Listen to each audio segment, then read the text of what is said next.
Hi guys, I'm back to read another book to you guys, or I guess a series of books. This is 5 short stories of Frog and Toad.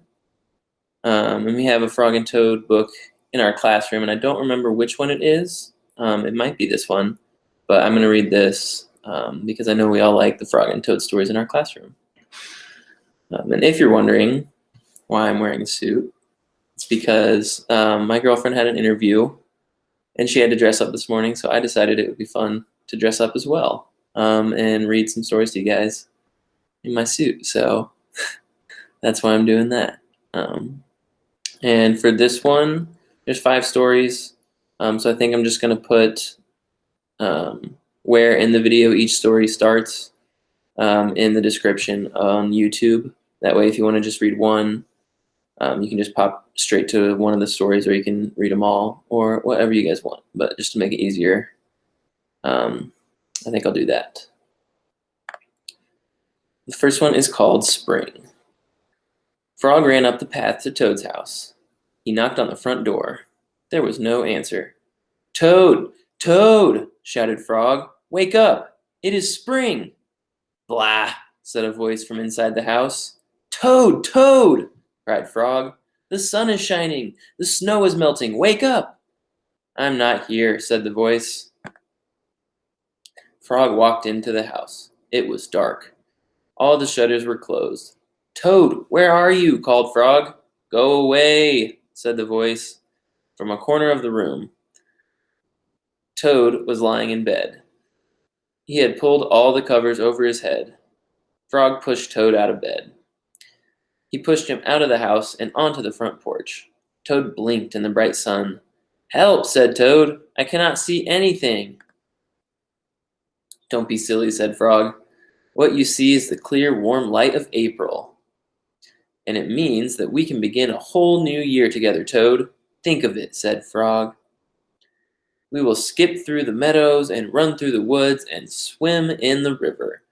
In the evenings, we will sit right here on this front porch and count the stars." "You can count them, Frog," said Toad. "I will be too tired. I'm going back to bed." Toad went back into his house.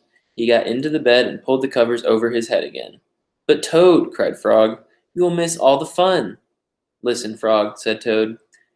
"How long have I been asleep?" "You have been asleep since November," said Frog. "Well then," said Toad, "a little more sleep will not hurt me. Come back again and wake me up about 1/2 May. Good night, Frog."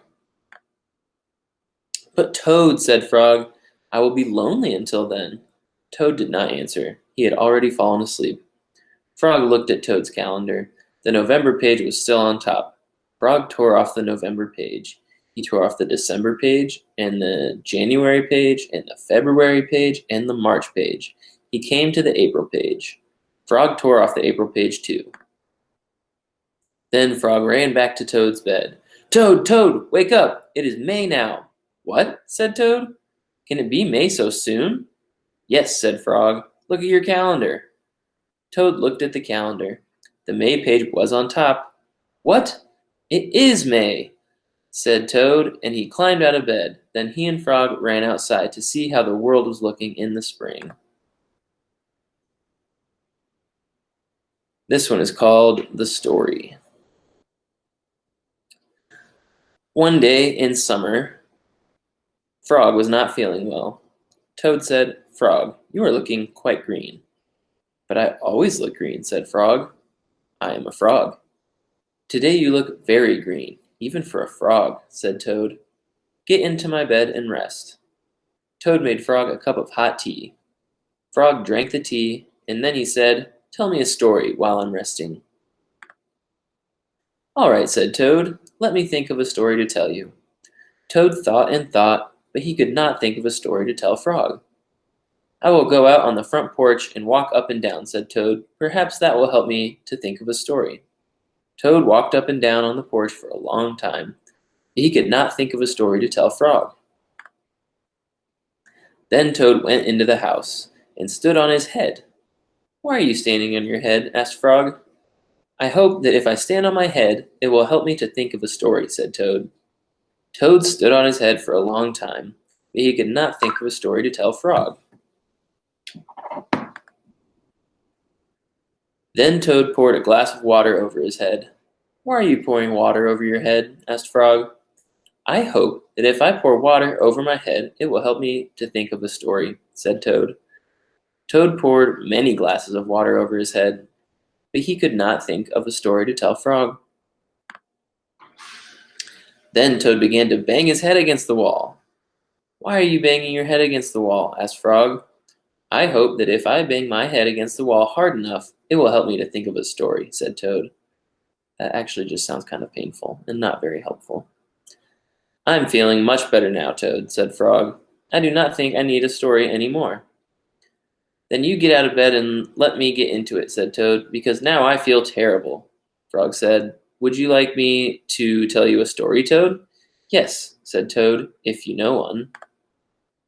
"Once upon a time," said Frog, "there were two good friends, a frog and a toad. The frog was not feeling well. He asked his friend, the toad, to tell him a story. The toad could not think of a story. He walked up and down on the porch, but he could not think of a story. He stood on his head, but he could not think of a story. He poured water over his head, but he could not think of a story. He banged his head against the wall, but he still could not think of a story." Then the toad did not feel so well, and the frog was feeling better. So the toad went to bed, and the frog got up and told him a story. The end. "How was that, Toad?" said Frog, but Toad did not answer. He had fallen asleep. That's so silly. He told him the story about what had just happened. All right, this next story is called The Lost Button. Toad and Frog went for a long walk. They walked across a large meadow. They walked in the woods. They walked along the river. At last they went back home to Toad's house. "Oh, drat," said Toad.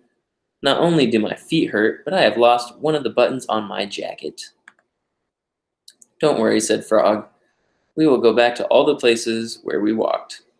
We will soon find your button." They walked back to the large meadow. They began to look for the button in the tall grass. "Here's your button," cried Frog. "That's not my button," said Toad. "That button is black. My button was white." Toad put the black button in his pocket. A sparrow flew down. "Excuse me," said the sparrow. "Did you lose a button? I found one." "That is not my button," said Toad. "That button has 2 holes. My button had 4 holes." Toad put the button with 2 holes in his pocket. They went back to the woods and looked on the dark paths. "Here's your button," said Frog. "That is not my button," cried Toad. "That button is small. My button was big." Toad put the small button in his pocket. A raccoon came out from behind a tree. "I heard that you were looking for a button," he said. "Here is one that I just found." "That is not my button," wailed Toad. "That button is square. My button was round." Toad put the square button in his pocket. Frog and Toad went back to the river. They looked for the button in the mud. "Here's your button," said Frog. "That is not my button," shouted Toad. "That button is thin. My button was thick." Toad put the thin button in his pocket. He was very angry. He jumped up and down and screamed, "The whole world is covered with buttons, and not one of them is mine!" Toad ran home and slammed the door. There, on the floor, he saw his white, 4-holed, big, round, thick button. "Oh," said Toad, "it was here all the time. What a lot of trouble I have made for Frog." Toad took all the buttons out of his pocket. He took his sewing box down from the shelf. Toad sewed the buttons all over his jacket. The next day, Toad gave his jacket to Frog. Frog thought that it was beautiful. He put it on and jumped for joy. None of the buttons fell off. Toad had sewed them on very well. The end. This next one is called A Swim. Toad and Frog went down to the river. "What a day for a swim," said Frog. "Yes," said Toad. "I will go behind these rocks and put on my bathing suit." "I don't wear a bathing suit," said Frog.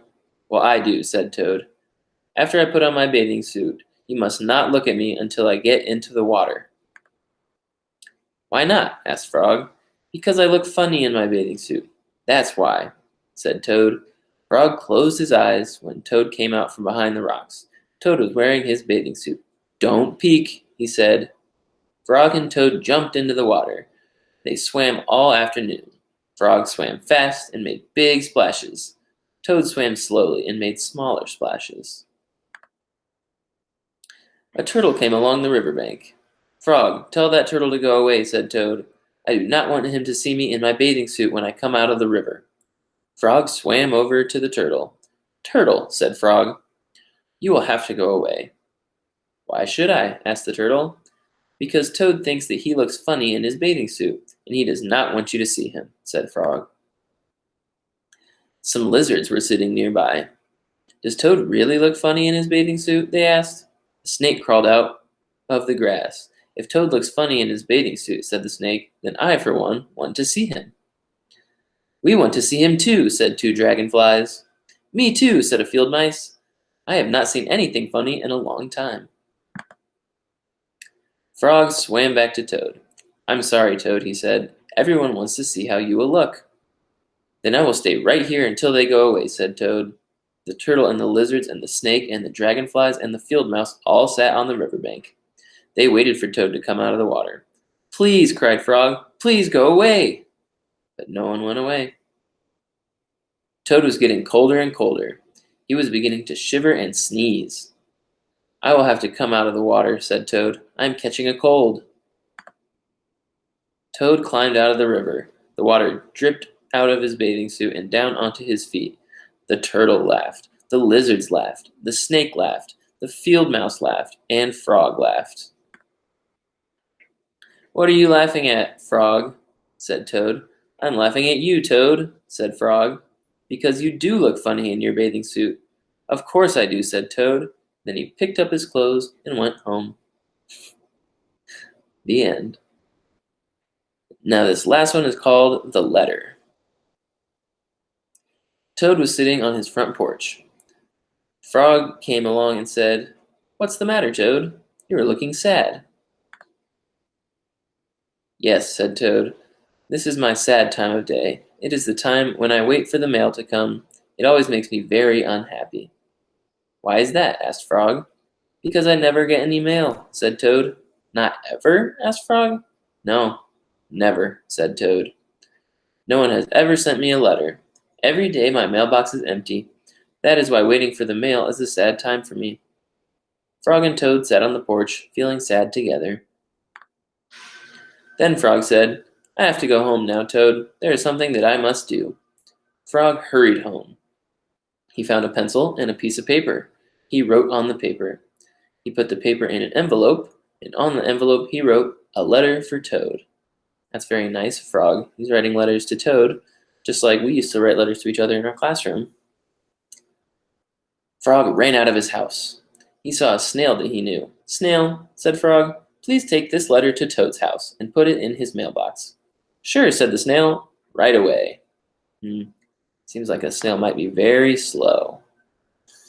Then Frog ran back to Toad's house. Toad was in bed, taking a nap. "Toad," said Frog, "I think you should get up and wait for the mail some more." "No," said Toad. "I am tired of waiting for the mail." Frog looked out of the window at Toad's mailbox. The snail was not there yet. "Toad," said Frog, "you never know when someone may send you a letter." "No, no," said Toad. "I don't think anyone will ever send me a letter." Frog looked out of the window. The snail was not there yet. "But Toad," said Frog, "someone may send you a letter today." "Don't be silly," said Toad. "No one has ever sent me a letter before, and no one will send me a letter today." Frog looked out of the window. The snail was still not there. "Frog, why do you keep looking out of the window?" asked Toad. "Because now I am waiting for the mail," said Frog. "But there will not be any," said Toad. "Oh, yes, there will," said Frog, "because I have sent you a letter." "You have?" said Toad. "What did you write in the letter?" Frog said, "I wrote, 'Dear Toad, I am glad that you are my best friend. Your best friend, Frog.'" "Oh," said Toad, That makes a very good letter." Then Frog and Toad went out on the front porch to wait for the mail. They sat there, feeling happy together. Frog and Toad waited a long time. 4 days later, the snail got to Toad's house and gave him the letter from Frog. Toad was very pleased to have it. I knew that snail would take a long time. 4 days is a long time to wait for a letter. The end. And the end of the whole book. Let's go to the end and see how many points we got and how long we read. That was a long time. Wow. We read for 16 minutes and we earned 281 points. That is a ton of points and a ton of reading. Good job, you guys.